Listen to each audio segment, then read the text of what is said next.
Now that we're recording and we're on video, can I do my Kim ugly crying impression face? Please. Wait, hold on. I have to get back the magic. I don't know if I can do it now. Again, hold on.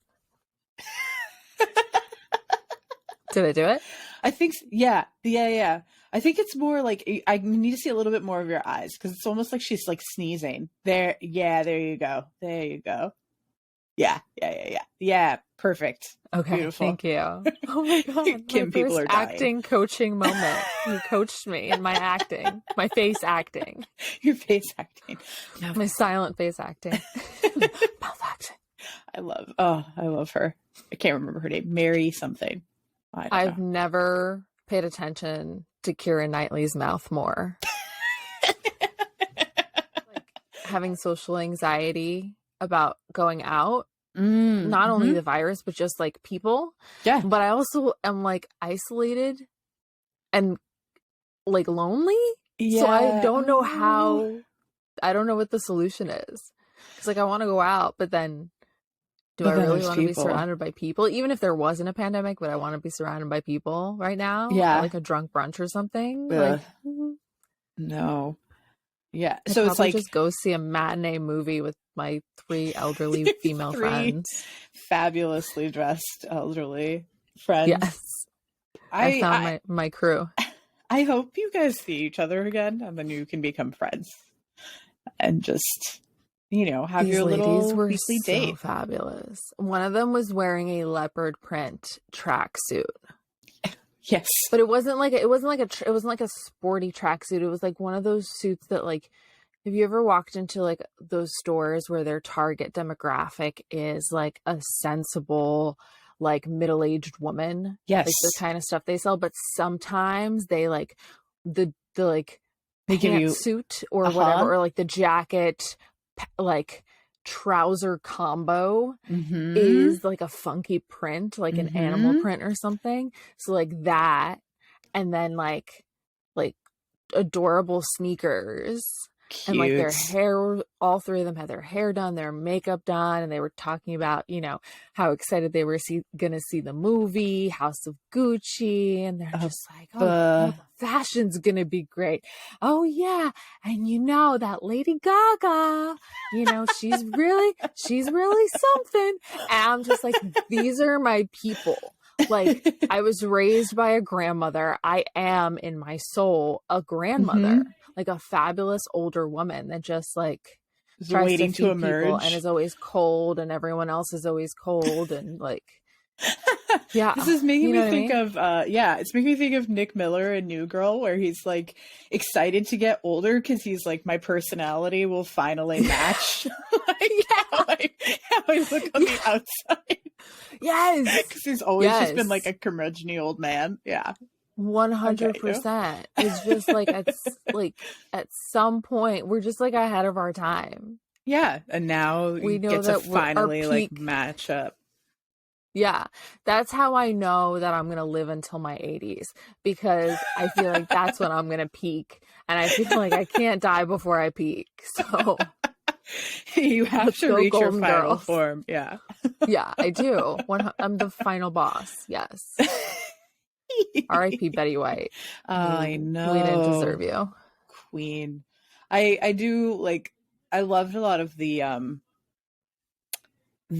in memory of her, where they were like, be somebody, like live a life that when you die at 99, people are still like, it's still too soon. Yeah.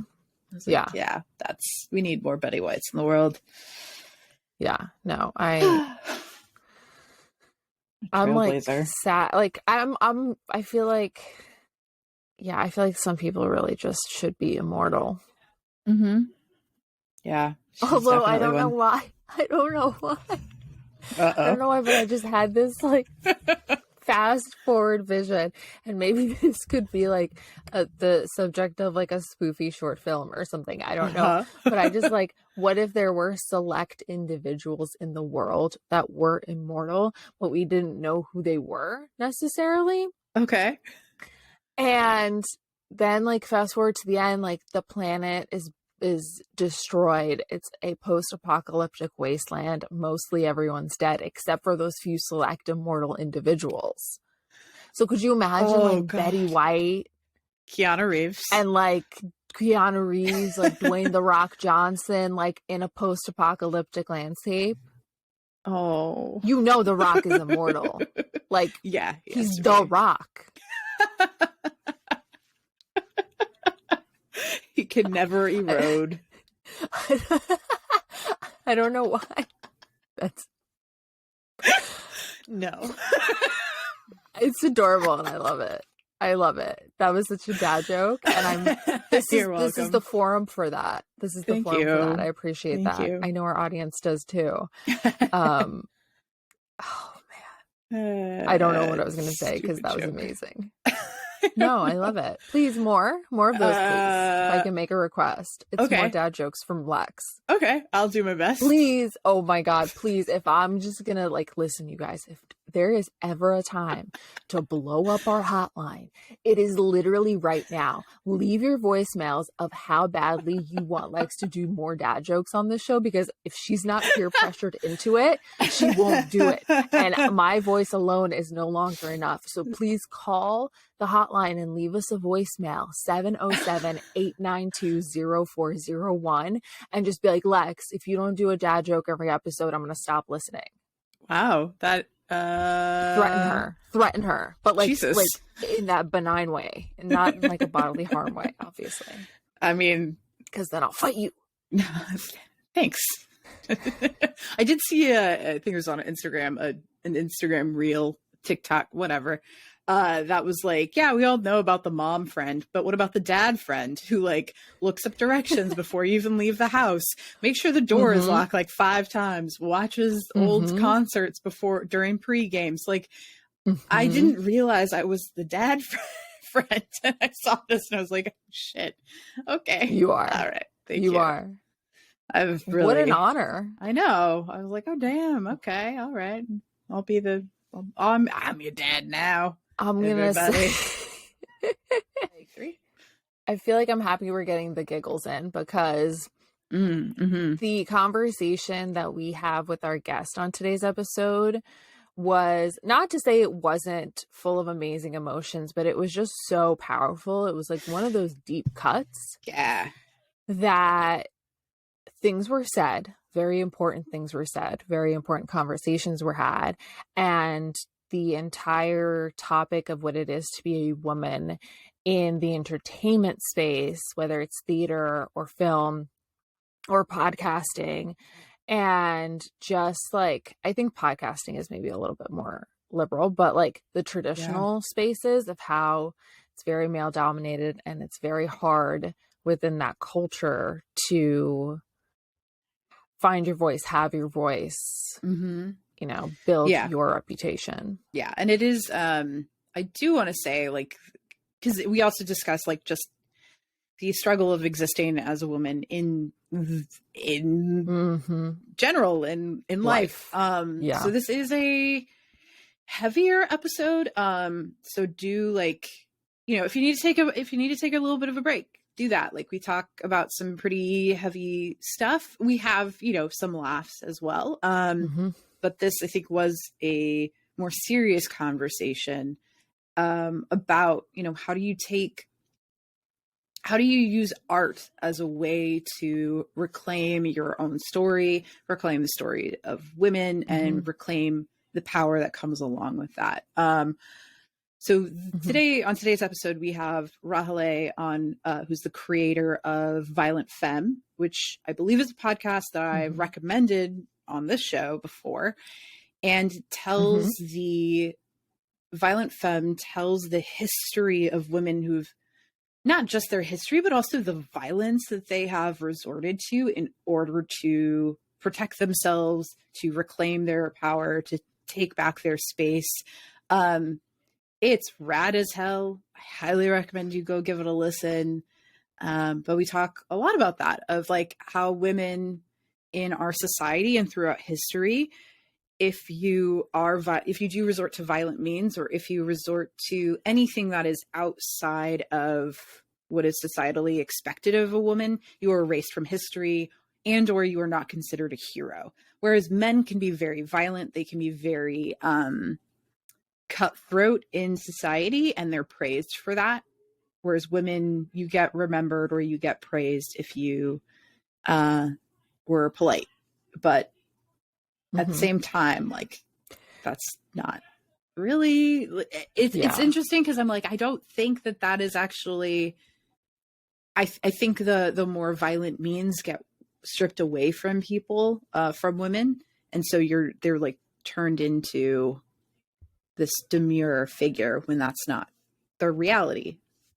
Yeah. And she's so charming and delightful and open that it was so easy. And so, like, it didn't feel heavy when we were having it. We were just like honestly sharing things, and beautiful. Yeah. Well, listeners, today we have Rahaleh from Violent Femme on the show. And we're so pumped. I've talked about this podcast a few times, and I'm just so excited that you're here. Fangirl moment. Gentle air horn. Well,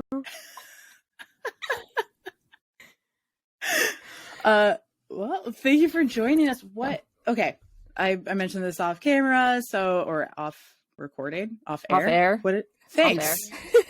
Free talk, whatever it's called. Off.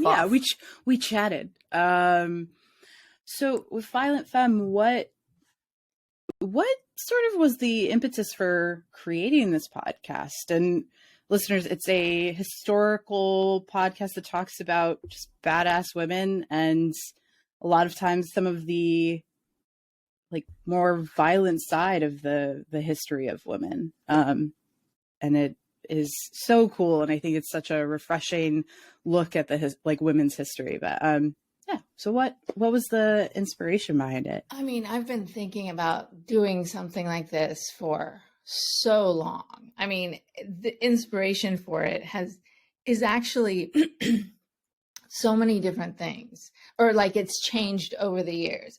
So I think originally, I was in theater, and a lot of the characters I got to play were either like teenagers. I looked young, I was small. I didn't even get to play women. And when I got to play women, it was, it's always, as an actor, it's a lot of it is based on what you look like. And if you look like a feminine, fragile person, that's all you're really going to get to play. But like inside, I'm not nice. I have a lot going on, and I wanted to, I felt more comfortable playing that.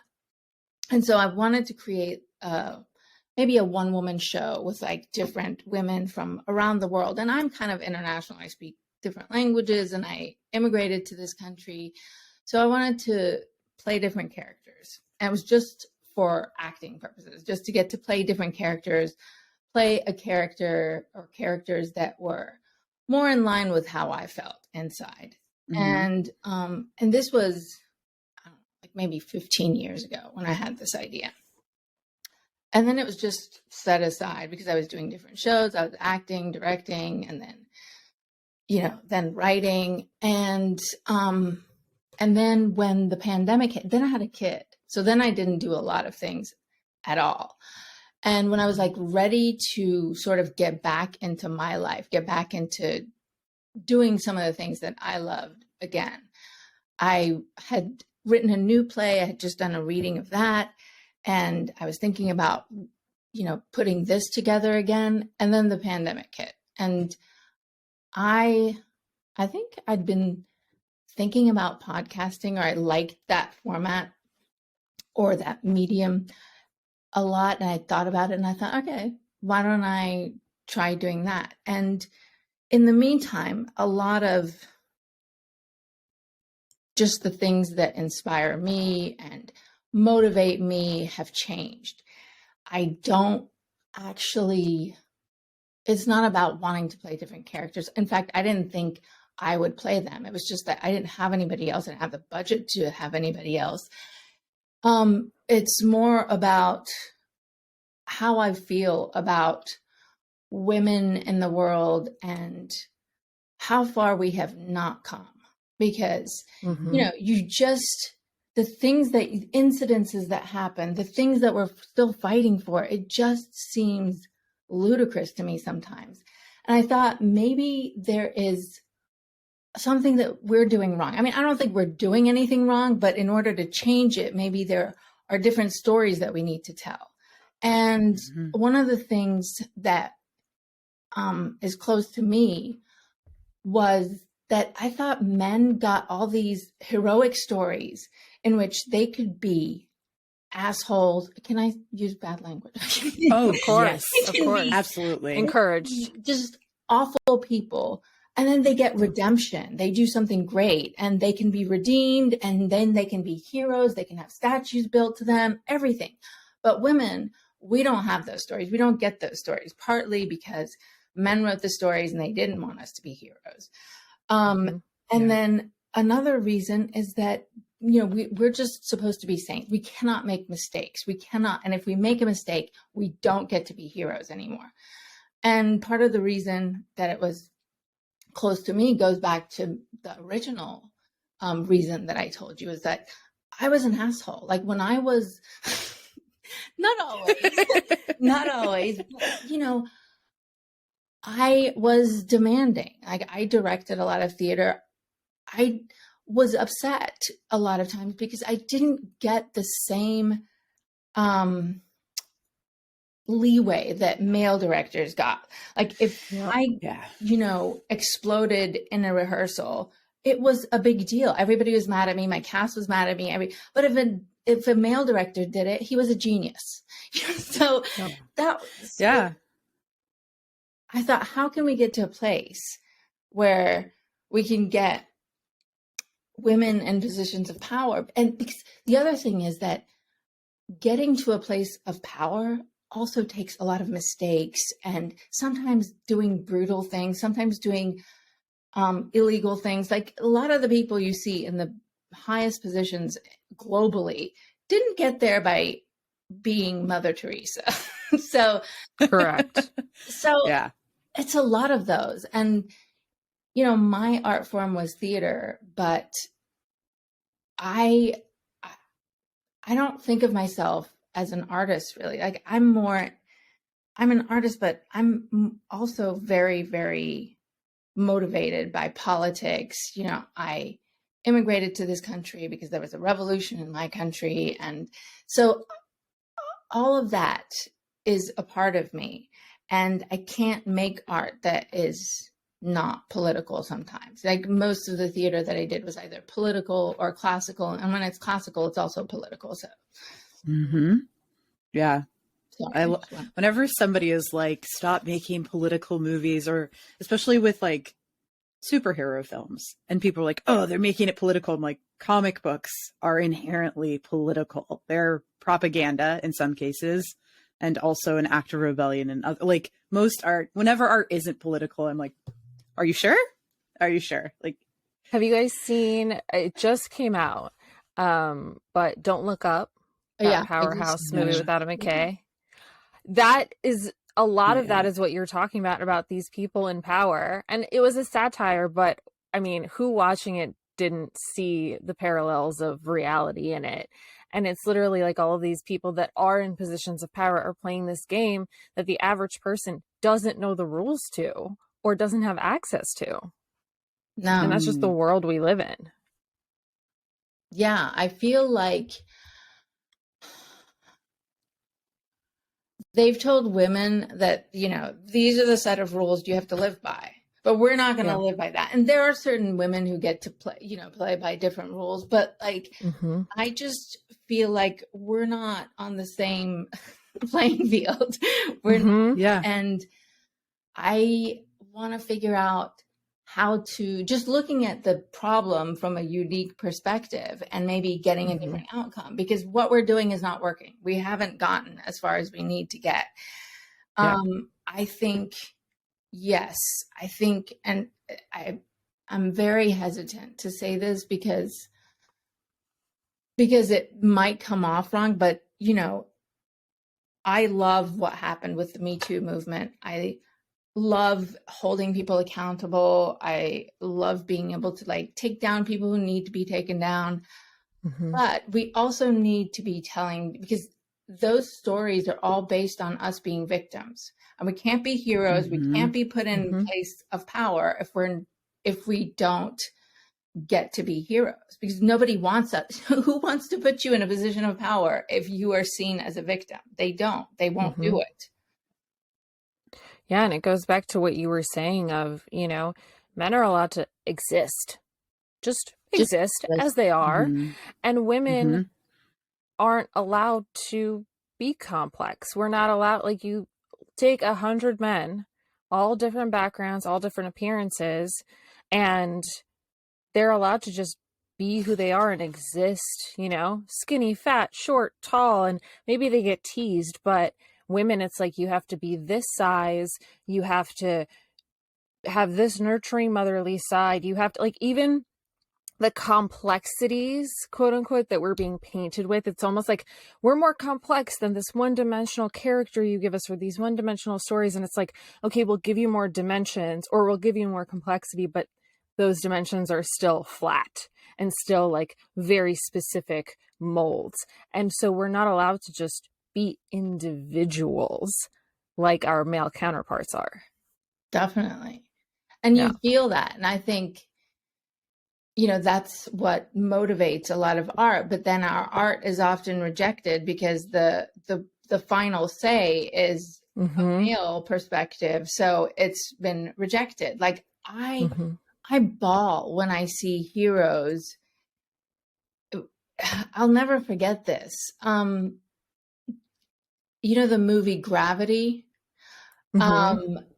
The ending, the movie was good and everything, but the ending when she landed in the water and she climbed out of the ocean, this image is seared in my brain because I started bawling. Like, she put her foot, and it was like, it wasn't a pretty foot. It wasn't she placed her Mm-hmm. like naked foot on the sand, and she climbed out of the water, and I cried so hard. And it was because I haven't seen that. I just haven't seen that, where a woman Mm-hmm. just gets to be a plain woman, like overcoming something, surviving. And it was this message that is like, woman lands on earth. But it wasn't woman. It was just like humanity. But that humanity was represented by a woman, which is not common. And so when you don't see that, and then suddenly you get to see it, it's like cathartic. Yes. Yeah. And there's an irony in it, right? Like, you look at the performances that get acclaim by women, and they're always the performances where she's not beautiful, she's in a really tough situation, she's having her humanity challenged, and it's like, those are the stories that get the most acclaim, or they want, if she's going to be redeemed, she can't be beautiful, but the actress has to be beautiful, but covered up so that she's not beautiful. And like, yeah, exactly. And it's like, but there's also this dichotomy of like, oh, these are the performances that we're going to acknowledge, but then also, in order to have those stories made or even have them shown, like, no one wants to do them. No one wants to make those stories. And it's always an uphill battle to have them made. And then it's like, okay, here's the result, is this acclaim or this like financial impetus, right? If you're like an executive or whatever. And there are still people that are just like, no, that's not enough evidence for me. Like, this was like an anomaly. And it's like, no, that's literally what it's like to exist as a woman in the world. Yeah. But like, people are hungry for, if it's done, I think it still hasn't been done to the way that we need it to be done. We need to be, like you were saying, just multifaceted human beings, and it's still flat, like you said. So that's why a lot of times it doesn't work. It's like, oh yeah, we're going to make a movie about a badass woman, but it's flat. She's just either villainized and mean, or she's, or she's been wronged. Sometimes you haven't been that wronged. Not like the man. Sometimes you're like trying to get to a place and trying to do something maybe great for humanity, but also for yourself. And, these heroes do exist in the male narrative. They don't exist for women. And if they do, it's like a token, like you said, it's tokenized. It's like, we'll give you one story, just one. Precisely. Yeah. And it's, and so a lot of women in real life have been driven to say no more. And some of them create art, and some of them, as you cover on Violent Femme, some of them go a little more extreme. They're just like, I can't take it anymore. And honestly, hearing some of their stories, I'm like, okay, well, if you push someone, regardless of gender, enough to a breaking point, like, not trying to condone what they did, but also, like, I kind of get it. Yeah, I actually wondered, is this, like, am I going to be seen as condoning violence or inciting violence? But a lot of, here's the thing, when you are a minority, whether it's like women or minority ethnic group or whatever, you don't have a lot at your disposal. And sometimes you do have to resort to violent means. Like, people forget, the people in power here, even in America, forget that this country, when it was formed, it was, the way that the revolutionaries fought against the British was called barbaric. Why? Because they didn't have many other means. It's like indigenous groups against, the prevailing power in any country. They don't have the weapons that the people in power do. So you have to resort to violent means. Because you don't have a choice. You have to throw rocks. Yeah. Why are they throwing rocks? Because they have nothing else. Yeah. Yeah. Well, and it's also like, look at who has the power, right? Like generally the people with the power are causing violence for the sake of violence, whereas those who don't have the power are inciting violence for protection because it's by any means necessary and it's for survival. So it's like, I personally don't think it's inciting violence. I think every time I listen to an episode, I'm like, it's a reminder to just keep doing whatever you have to do to survive. Like, it's about survival, and it's about fighting for the survival of not just yourself, but future generations, future women, future minorities, whatever that may be. And I don't know. I think it's a war cry, but I think it's a long overdue war cry. Yeah, I guess. I feel like we all just need to sit with that for a minute. But also, it's like what I think rips my heart apart is the lack of empathy to, like, there's this throwing their hands up and like, oh, the audacity of these people to want to exist or be alive or have shelter or have food or have, a means to an income or what have you. Like, oh, the audacity. And it's like, okay, well, what if that was you? I know it's not. And I know that's a comfortable place to talk from. Well, what if it was you? Wouldn't you resort to the same things? And so I think that's the part that's like probably the most frustrating for me and the most heartbreaking is like, how do you break through that ignorance? I think when you get somebody like that, when you're speaking with someone who, even like you said, uses the words these people, that's how they see others. They see, there are men who see women as these other people, or, different races, different Blacks, Asians, whatever, as other people. They don't see them, and they never will. Even no matter what they say, they never will. And I think that's why, in a way, we do need other tactics. It's like, showing them that we can be just like you. We can be as brutal as you. We can, and in a way, this is what I told another person, one of the other maybe ideas that inspired me is to scare men. Like, maybe it's time that they're scared. One of the things that I've written, not within the podcast, but outside of the podcast, is that we all know that there is inherent danger in being a woman. Like we can be overpowered by men, but the reality, and there are a lot of men who can use that power, but the majority of them don't use that. The only reason they feel powerful is because they've had these stories. What if we had the same stories? Because there are women who can overpower men. Not all men are going to do it. Not all women are going to do it. But men have never been in a position where they feared women. And I know that it seems silly to some people, the idea of that, but you know, maybe we can scare them a little. I don't know. Yeah. Honestly, testosterone is a terrifying thing. Sometimes the people who are unwilling to give up that power, the only thing that will move them is a little fear, whether it's fear of losing their own power, which is what they do that sometimes. Sometimes they capitulate because they're afraid that they'll lose their own power. A lot of people in positions of power and government, even, you know, whatever side of the aisle you're on, they if they think they're going to lose power, they will capitulate to the demands of the minorities because they feel that if they don't, they will no longer have their power. Right. Yeah.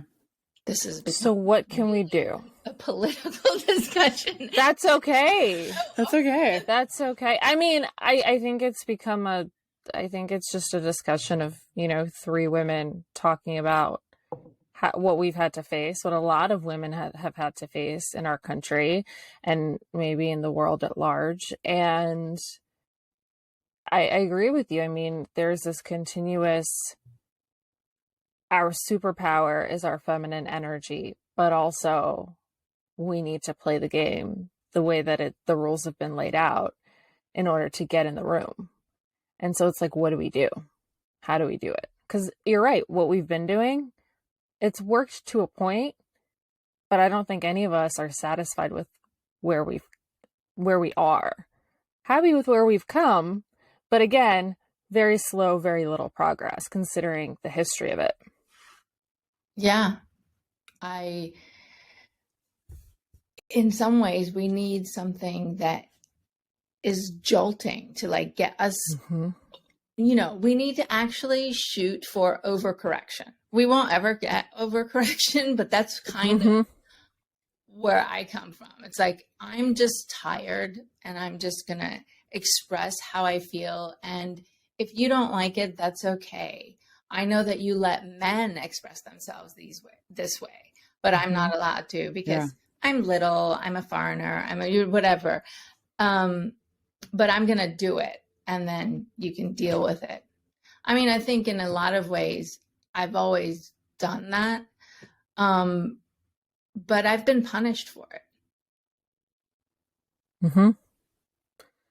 Yeah. And so that drives you to create and create stories and cover these stories.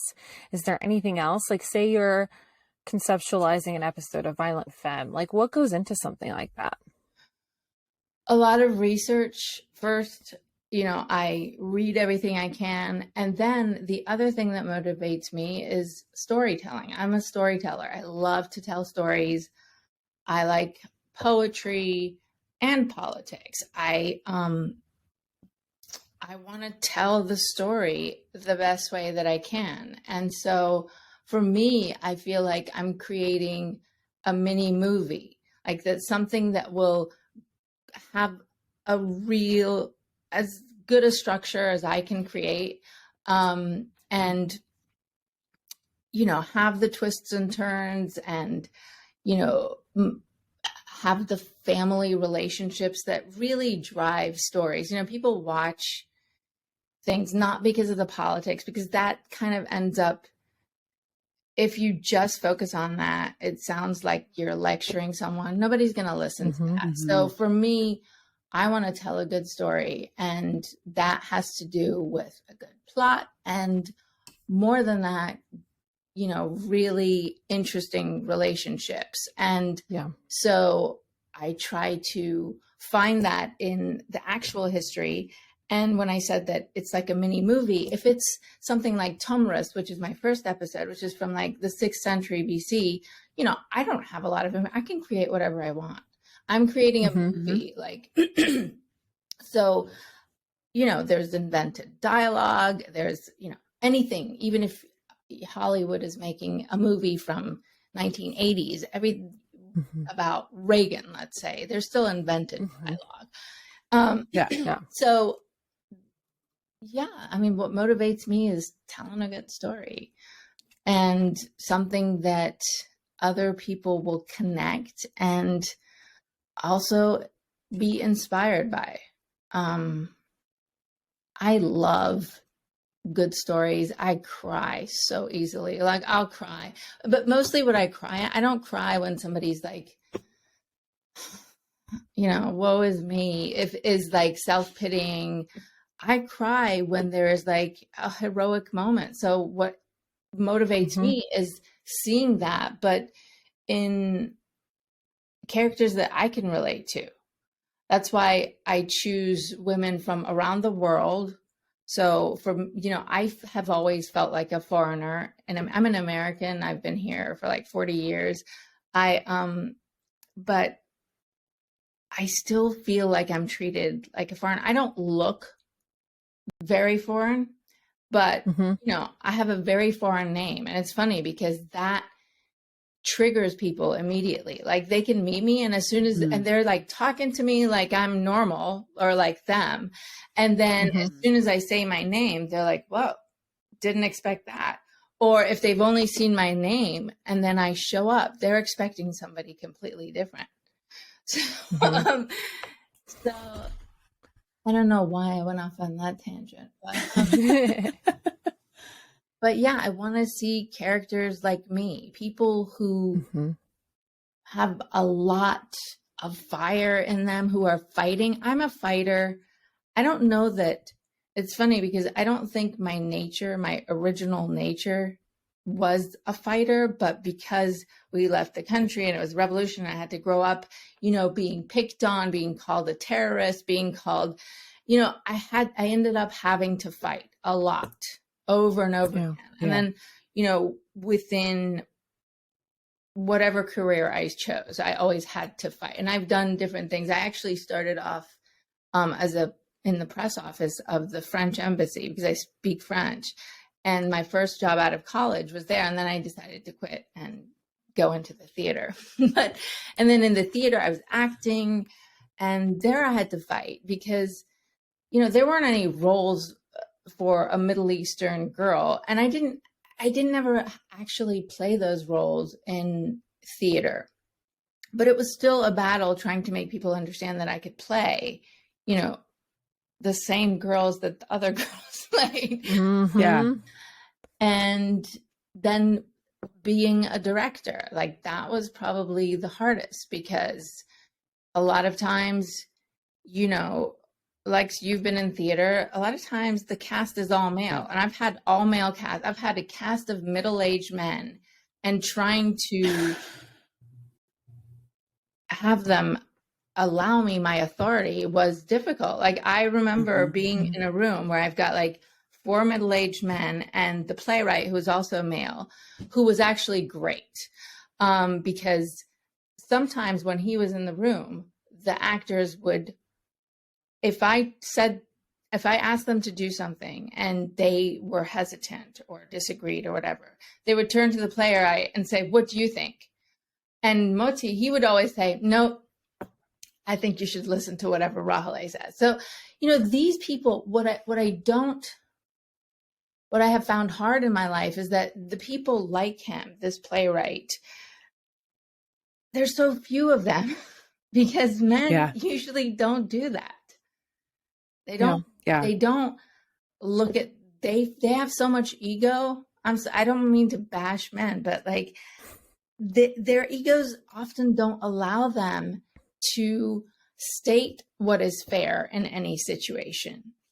And part of that is because of the American culture. This particular playwright came from Israel, and I feel like he had a different mentality.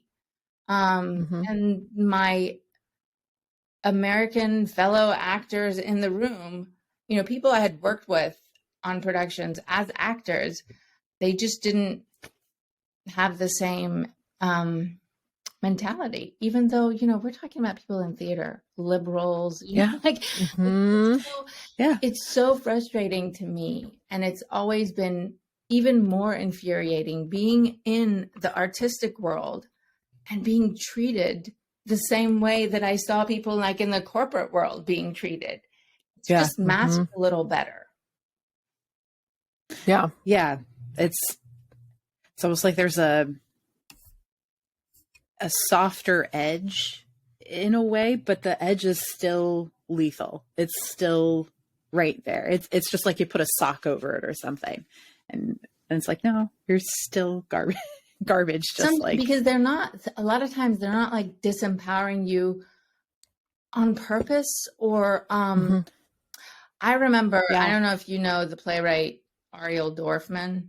He wrote Death and the Maiden, which was made into a film, very like a god among playwrights. And I remember I had directed something and I was in the lobby. It was like the reception afterwards, and he was there. And the artistic director of the theater where I had done this was there. And I'm having a conversation with Ariel Dorfman. I said Roth. It's Ariel Dorfman. And, you know, we're talking about politics and art and everything.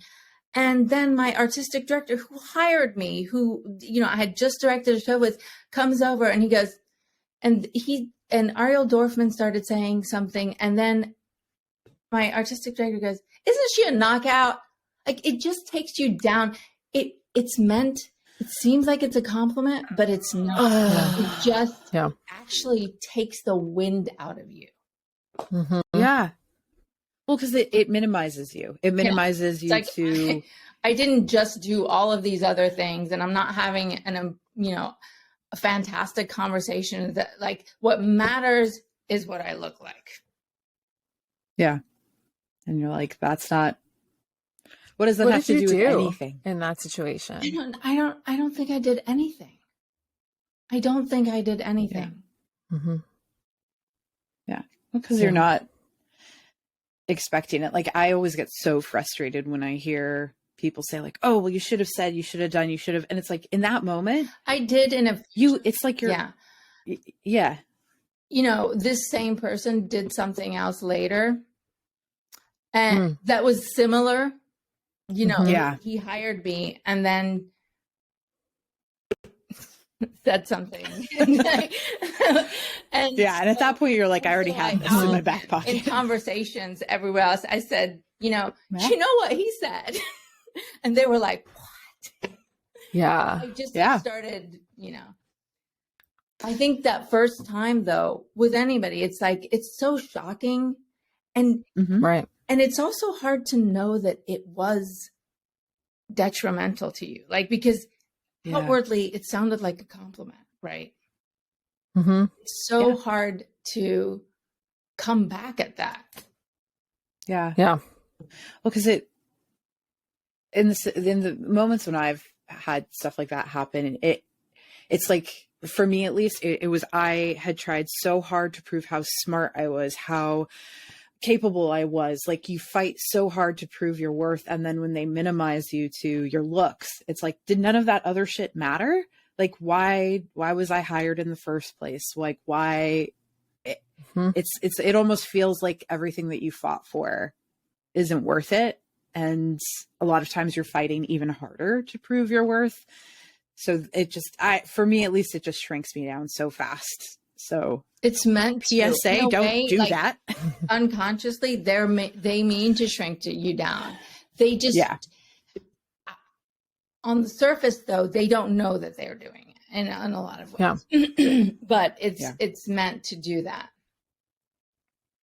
I mean, see, it's so ingrained in the masculine energy in our culture. Yeah.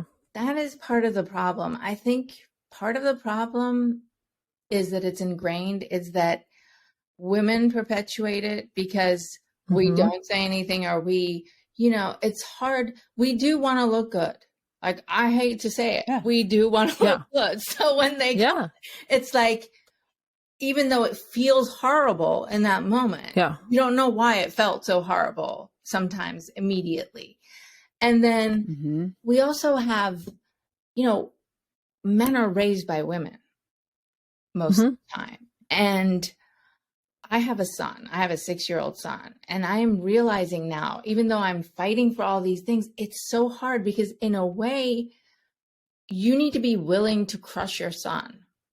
And like, who's willing to crush their son? But that's what it takes. And I don't know that women are willing to crush their sons, because one of the things that women do when they're raising men is to uplift them, give them power. You know, we just need to give power to the women too. And I don't think that women give the same power, and fathers don't give the same power to men or their male children, to their female children as they do. And that's where it begins. Yeah. Yeah, that's why I love men with older sisters, because oftentimes the older sisters will like crush the boys instead. And you can always tell that, because again, it is ingrained, but there is also an intention. Like, I've known so many guys that will say something like that, something maybe that comes off as in that way. And then you have that conversation. They're like, I didn't even realize, like, I'm so sorry. And then they're mindful of it moving forward. And oftentimes when I've had those kind of interactions, the guys that get it are the ones with older sisters, and the ones like, this isn't like a cut or dry rule, but like oftentimes, yes. And oftentimes the ones that get defensive are the ones that just have had way too much masculine energy and power and haven't been knocked from that pedestal. They haven't been challenged. Yeah, I have challenged. I have a little brother, and we're 3 girls, and so, and he has a twin sister. So, and they're the youngest, but he's the youngest. And he is the most understanding. Like, when he's been unfair to women, I can just tell it hurts so much. And he wants to correct it. I've just never seen anything. But also all of his sisters are just like fierce, and he's really not. He gets his, you know, he's powerful, but it's a very quiet power, and it's lovely to see. Yeah. We need to just put older sisters in charge of all of our feminist agendas, because they're the ones that just get shit done in a way that like not even like the people in power right now do. How do we do that? Let's brainstorm. Yeah, let's figure this out. Because my fiance is he grew up with 2 sisters, and then a little bit later his family fostered a teenage girl as well. So he is like, and they all have different personalities. So he like grew up with 3, and his dad was always traveling for work. So he grew up with like 4 women in the household. And he just like, they put nail polish on him, and they played with him, and they bossed him around. And he like is so easygoing. He was just like, yeah, okay, we're playing, whatever. And I'm so grateful for that, because he's grown into someone will always make an effort to see someone as an individual first, regardless of their appearance or their race or their gender or what have you. And he'll always hold out forming an opinion until he gets to know someone as a person. And I'm just so grateful for that. And I'm like, how do we get you, like can we get you to teach some master classes maybe? You two should write a book together. Maybe what we need to do is give a lot to men like that. Just like, but then again, it's like, wait, we're doing the same thing. It's like, praising men for the little that they do. The whole playground. No, I think we should somehow encourage them to not that behavior in particular, but when they then propagate that, when they call out their peers, when they, have those conversations in their friend groups. I think that's the behavior that it's like, okay, go forth and spread the message. But does your fiance, does he spread it, or is he just more like my brother? I find he doesn't want any conflict. He doesn't, he doesn't want to put his views on anybody else, whether it's a woman or a man. He's just like, I'm going to listen to everybody and we're going to all work it out. And everybody's coming from a different place. So, he's like that too. But when he hears or sees that behavior of people generalizing based on, discriminatory items, then he'll be like, okay, well, how about we just look at the person? Or like, hey, that's racist. Like, he'll just call people out. So he doesn't go out there and just like preach. He does want to absorb everything before he formulates an opinion. But if there is like a flagrant disrespect of someone, he'll step in and he'll call it out. And he looks like Jack Black. And so he'll like call it out, and then like people just forgive him because he does it in a way that like that person gets it and stops and maybe will even apologize or like be like, oh, I didn't think of it that way. But he does it in a way that like you can't help but love him. And I'm just like, how do you do that? So he hasn't had to fight. That's how he does it. It's harder when you've had to fight. It's, it's just harder because you're ready to fight I'm always ready to fight. So people either love me or really hate me. So that feeling of like, is this a battle worth fighting? Like, I feel like I'm getting more comfortable with myself where like I'm picking more battles versus before I'd be like, oh, very particular. And now it's just almost like, let's get into a little bit of a conflict right now. But there is that sort of like what you were saying with your fiance, Julia, of calling somebody out. But then for me, I always expect them to get defensive and for it to turn into an argument. And so anytime it doesn't, I'm always surprised. I'm like, oh, that was nice. But, if somebody's used to that generally being how that interaction goes, they're probably more likely to call stuff out consistently. I mean, maybe. I think it really depends on the energy that's being put out, because if I'm coming at you, or even if he's coming at someone, right, with and there's already a defensiveness, that person's gonna respond in kind. Yeah. So, like, I think more thinking in terms of like, I wonder if he's more comfortable calling stuff out because generally people don't like backlash, where I feel like at least for me as a woman, if I say something, even if I'm nice about it, sometimes people instantly get defensive and they're like, well, what do you know? I'm like, well, I am a human being on this earth. So I know that it sucks when you're being a dick.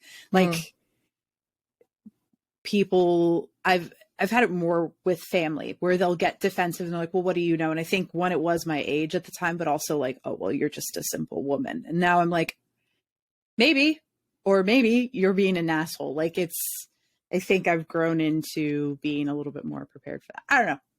But I feel like. Yeah. I mean, go for it. Is that like age, you think? Or I think it's age and confidence, and also being a little bit more prepared if they are defensive. Because I'm like, okay, well, I don't take it as personally anymore. And I'm a little bit more comfortable with conflict now than I used to be. So if people get defensive, I'm also more comfortable disarming them a little bit. So if they get defensive, being like, hey, no, let's just talk it out. Like, we're not going to fight in the street. We can if you want. I don't think this conversation is worth that. But some people just need to fight in the street. It's so funny. If we need to do sharks versus jets, like, let's go. I've been like that kind of person a lot. If I feel like, something's unjust, I call it out. I fight for it. And it's funny because since I've done Violent Femme, I don't want to fight as much. It's almost like I put that expression into the art, and I don't have to fight in my real life as much. I don't have to, especially like you were saying, just picking my battles. Like some people I just don't need to fight with anymore because they're not worth it. They're not going to do anything for me. They're not going to make my life any better if I make them understand something. And so I fight a lot less in all areas of my life. And whereas before I just felt like I couldn't let anything slide. Like if something was wrong, it was my job to call it out, whether it was something that was happening to me or it was happening to somebody else. Like, I mean, I've gotten out of a car and said, you can't do that to this person because I know why you're doing it. Because you're racist. And, like I've done things like that because I felt like it was important to do, but like I could have gotten my ass kicked. I could have gotten I have a friend who got thrown on her head and was in that actually stopped me from doing a lot of the things that I used to do. But, sometimes you go a long time fighting and fighting and fighting, and then it's partly age and it's partly the expression. Actually, in terms of art, I have found that when I put something into a piece of art, it's almost like I give it up. It's it's like I found a home for it and I don't need to carry it in me anymore. That's beautiful. So how do you, when people ask you what Violent Femme is about, how do you explain it? I say it's a podcast about women in history, a narrative podcast, because I think that's important because a lot of people podcast is, this, talking, because that's the majority of podcasts. So it's a narrative podcast about women in history whose stories have been either suppressed or changed in some way, or, glossed over because of their brutality or villainy. And it's sort of a retelling of their stories. Another thing I like to point out is that their heroism, because in a lot of cases they've been villainized because they did something wrong. But usually the things that they did that were violent or in self-defense or because they had no other means of defending themselves. And I think these stories need to be told. I just don't understand why some of them haven't. I don't know if the Stephanie St. Clair episode about the woman in Harlem. And she had, a lot of obstacles to overcome. And she was like the queen of numbers. She was like ruling the numbers game, which was the precursor to the lottery in Harlem. And it just, when I was doing all the research, I just couldn't believe that they did make a movie about her sidekick, Bumpy Johnson. And they didn't make a movie about her. And in that film, she's portrayed, I think in an effort not to portray her as a villain, she's portrayed as some she was elegant, definitely, but just some quieter, lesser version of herself. Not badass at all. So checks out. Yeah. Checks out. Yeah. The portrayal. So can people listen everywhere, all the streaming platforms, and follow you on all the socials? Yeah. Yeah. And Violent Femme has its own Instagram. So you don't have to follow mine. You can follow or follow both. I have such a hard time promoting myself.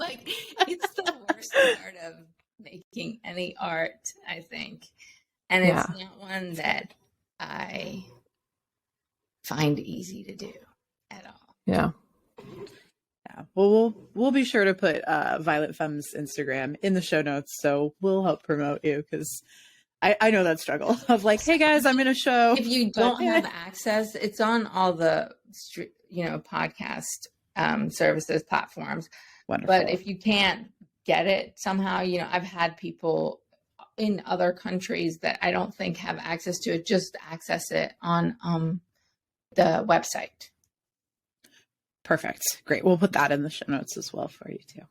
Amazing. Thank you so much for sharing so much of yourself with us. This was a heavy but very informative and delightful and necessary conversation.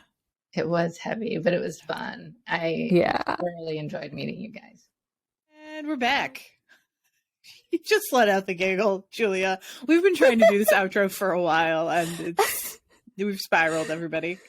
It's off the rails. Yeah. One take was way too depressing. Yep. One take was completely incoherent. My fault. I'm sorry. And our guest deserves way better than that. So here we are. Julie is going to go ahead and shape up. Get it together. Get it together, kid. Get it together. Well, we hope that y'all enjoyed that interview with Rahaleh, and please go listen to Violent Femme. It's so dope. I will keep just raging on about it. It's wonderfully done, and it's important. Like I think it's also really, there's like a catharsis that comes from hearing these stories about like women resorting to violent means to protect themselves and to survive. And because I think, like, how many of us, I know I'm one, like, how many of us have those urges, right? And then we push them down because it's not polite, it's not the thing you're supposed to do, it's not ladylike, whatever the fuck. So it's I don't know, Violent Femme like pumps me up and just like reminds me that it's okay, that you don't always have to stay inside the lines. You don't have to do what's expected of you. Which is you know, something we talk about on this podcast a lot, but in a very different vein. I mean, second episode is the pirate queen. Yep. Who was a prostitute, I'm sorry, a sex worker, and then a madam in the South China Sea, got married to a pirate, and then ended up taking over and running shit and being the biggest armada that even the Chinese government the Chinese Navy could not mess with her fleet. Like, that is the type of women we're talking about. And like, honestly, aspirational, iconic, phenomenal, sign me up. Where do I show up? Do I have to take a number? Like, thank you. Yes, I would like to be a part of this. Mm-hmm. Yeah, legendary ladies. So go listen to Violent Femme as soon as you're done with this episode. Go download, like, subscribe, please. All of it. Do the thing. Yes. Rate us all. Rate us all in this life. Yes, us and Violent Femme. Booyah. Aha. 2 for 1. Speaking of ratings, thank you so much, Melissa. Yeah, thank you. 5 stars. Yeah, so we nice. Love you. Review, like, you're the best. You're so supportive. Explode with glitter. Yeah. Me too. It's just so meaningful and it's so nice because I feel like we talk and yes, we have guests, but like when we put it out there, it's like hard to really, we see the numbers, like we see that people are listening, we see where countries you are, like all that kind of stuff, but like we don't necessarily know you personally unless you somehow reach out and let us know that you're on the other end. And when I do meet someone and I'm able to say, okay, like this is a person, like this is not just someone who listens, this is like a person and this is their name and this is where they are and this is what they're interested in, it just like gives me the warm and fuzzies in my soul. Yeah. Is that like nice. Super cheesy? I'm sorry. It's a little cheesy, but in like a fun way. But no, I think like, honestly, I don't think it's cheesy. I think it's really cool because that's the thing of like creating art in any form. This is why I love like doing theater, right? So after the show, if people hang around, you get to talk to people and maybe they'll come up to you and tell you like, that piece you did or that thing you did, like that monologue, whatever it might be, like really struck a chord with me and it means a lot. So you get that like instant or somewhat instant gratification of knowing like, yes, the things that you are being vulnerable about and that you're opening up about are having an impact on people. And so it's nice. It's this it's not just reassurance, but it's also a sense of community and knowing that like for me, like I've talked about this, the reason why I love being an actor and being a storyteller is that act of reminding people that they're not alone in their struggle. And so when you doing live theater, when people come up to me, I'm like, okay, good. Like this person knows that they're not alone. I want them to know that. So for me, I think that's what's so beautiful about getting to meet the people who interact with your art and the stuff you create. Is Mac? I love that. Freaking No, out. there's like music blasting from somewhere. Can you hear it? No? Okay, No. great. As long as you can't hear it. Mm-mm. No, that's beautiful. And yeah, I haven't been on that side of it, but I've been on the other side of like waiting at the stage door for an actor to come out. And like, this is how I know that you really love your craft as a theater actor is no matter how big you get and how like particularly how much Hollywood embraces you and like infantilizes you, like if you still come out the back door and make time to talk to individual people, that's how I know that like, oh yeah, like the craft comes first for you. And the fact that someone like Dame Helen Mirren does come out the stage door and like stand and talk to people for like a solid few minutes after every show. So can you. So can everybody out there. Like, yep, it's great. I can't it's imagine what it's like. But as a fan, it's powerful. It's great it's when that happens.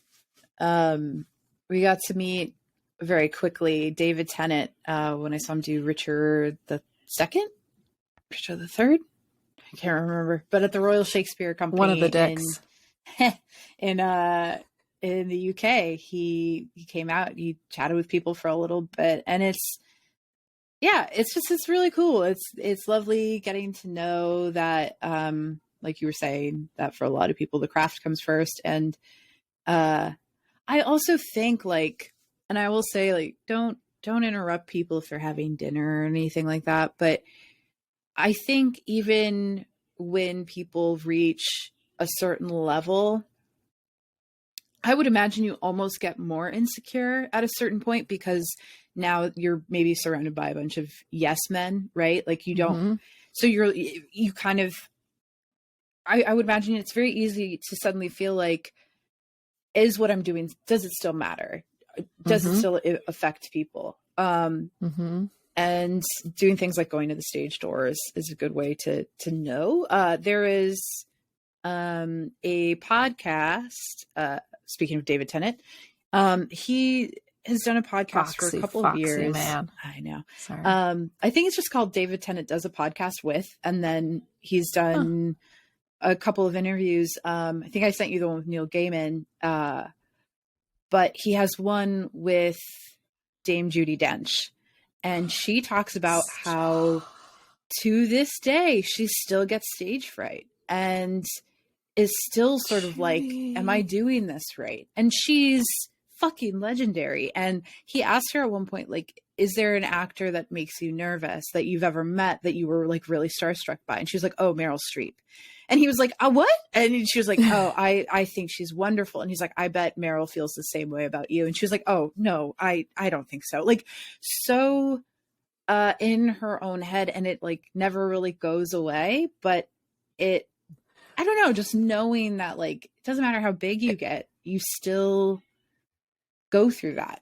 It's still this like question of, am I being authentic enough in the art that I'm creating?